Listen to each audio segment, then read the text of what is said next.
de bloc-notes, eh bien voici une nouvelle maison BBC. Alors on va expliquer ce que c'est que pour les intimes, mais en attendant, on se souvient des pavillons traditionnels avec leur crépi beige ou rose. Et bien tout ça, c'est terminé. Maintenant, c'est basse consommation. Un petit mot, c'est quoi BBC ? Alors c'est la nouvelle norme qui sera de rigueur en janvier 2013. Pour l'heure, nous avons décidé d'aller de l'avant et de construire une maison BBC donc sur cette commune de Libourne, tout simplement. Alors donc ici, vous avez fait construire cette maison modèle. On va visiter comme si on était chez nous. Vous allez nous expliquer qu'est-ce qui fait qu'elle est BBC. C'est parti. Alors ici, on rentre tout de suite. On est dans le salon. Et une des premières choses que l'on voit, c'est ça. C'est quoi cette chose bizarre là au milieu ? C'est un poêle à granules qui a, c'est un poêle de toute nouvelle génération et qui a 4 jours d'autonomie et qui chauffe la totalité de la maison de 100 mètres carrés. Alors des granules, c'est quoi ? Ça ressemble à quoi ? Alors ça ressemble à des petites, comme de la nourriture à lapin, tout simplement. Et en fait, c'est là pour chauffer toute la maison. On les met à quel endroit ? Directement dedans ? Oui, il y a une trappe, on les met à l'intérieur et puis ça se consume tranquillement. Alors là, il n'est pas allumé, il fait encore trop. Il est allumé, mais là en fait, comme il fait bon dans la maison, les flammes n'apparaissent pas. Mais on sent la chaleur. D'accord, et donc finalement, c'est ça qui chauffe l'ensemble de la maison. Tout à fait, oui. Alors, ensuite, eh bien, on arrive dans la cuisine, par exemple. Dans cette cuisine, eh bien, il y a de l'eau chaude, solaire. Et c'est ça, oui. Il y a un chauffe-eau solaire, en fait, qui est positionné, des panneaux solaires qui sont sur le toit. Un chauffe-eau solaire qu'on verra tout à l'heure dans le cellier. Et là, sur les robinets, on a installé des mousseurs économiseurs d'eau. Oula, c'est quoi ça ? C'est tout simplement pour avoir un débit aussi important que dans d'anciens robinets. La différence, en fait, c'est que l'on a plus de pression, mais moins d'eau qui sort. Parce qu'il y a quelque chose qui donne l'illusion d'un gros jet. C'est ça. Mais en fait, on se fait un peu avoir. Et on consomme moins, tout simplement. Alors, on va aller voir les coulisses de cette eau chaude. Justement, c'est pas loin, c'est dans une pièce que l'on appelle le cellier. Alors, qu'est-ce que c'est que ça ? C'est tout simplement le chauffe-eau solaire. Tout simplement, donc avec l'ensemble de la régulation qui se fait dans ce gros ballon d'eau chaude, mais version solaire. Alors, approchez-vous un peu, on va regarder les branchements. En fait, comment ça se passe ? C'est l'eau elle-même qui va sur le toit pour être réchauffée. C'est ça. Et c'est pas du solaire, on va dire photovoltaïque ou des choses comme ça.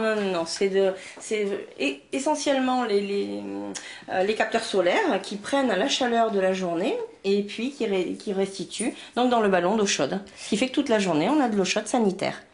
D'accord. On peut voir déjà la température et éventuellement le fait que ça prend le relais quand, j'imagine, il n'y a pas assez de soleil. Tout à fait. Il y a de l'électricité qui prend le relais. Tout à fait. Mais là, en ce moment, on n'a pas de problème. Il fait bien beau. Quand est-ce qu'on le sait ? Il y a des indicateurs qui nous disent... Oui, tout à fait. Il y a des indicateurs qui montrent qu'effectivement, ça repasse sur de l'électricité et c'est plus en solaire pur.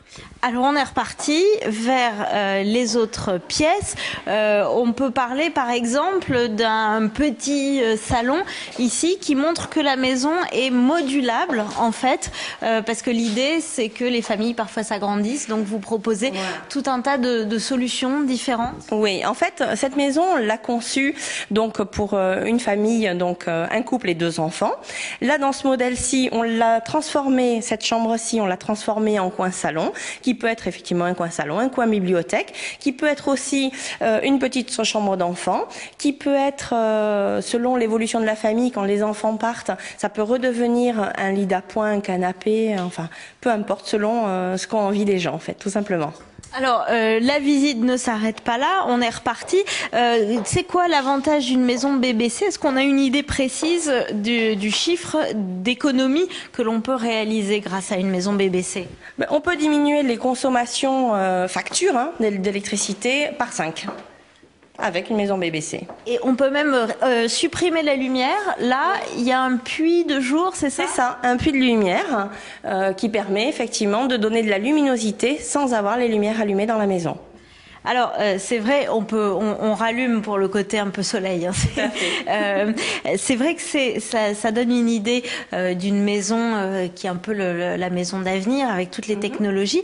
Pendant quand même des années, les pavillons ont été critiqués pour être un peu en papier de cigarette. Alors, est-ce que le fait que maintenant ils deviennent BBC, ça change quelque chose? La première étape avant, j'imagine, les modes alternatifs de chauffage et d'économie d'énergie, c'est peut-être une bonne isolation? Tout à fait. C'est un bâti plus performant. Ici, on est en briques à coller. C'est une isolation qui est plus importante pour atteindre un certain nombre de normes qui sont dues à la norme BBC.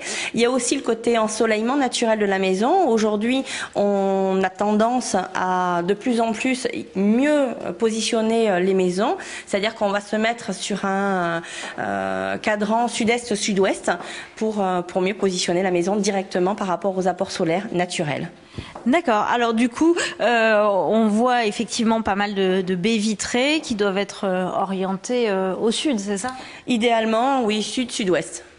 On va finir en s'installant confortablement dans le salon pour parler des choses qui fâchent.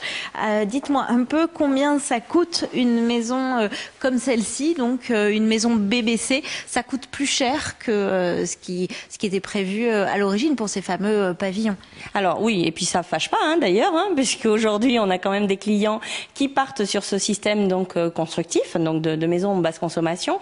Aujourd'hui c'est 20% de plus par rapport à une maison dite RT 2005, donc la norme qui précédait. Ça veut dire une maison comme celle-ci, le prix par exemple au hasard? 120 000 €. Les gens arrivent, ils vous disent souvent je veux la même? Ils arrivent, ils nous disent je veux la même, effectivement, parce qu'aujourd'hui elle correspond à ce que les gens attendent d'une maison. Bah écoutez, merci pour ces explications. Je vous donne rendez-vous pour ma part très vite dans un nouveau numéro de Bloc-Notes.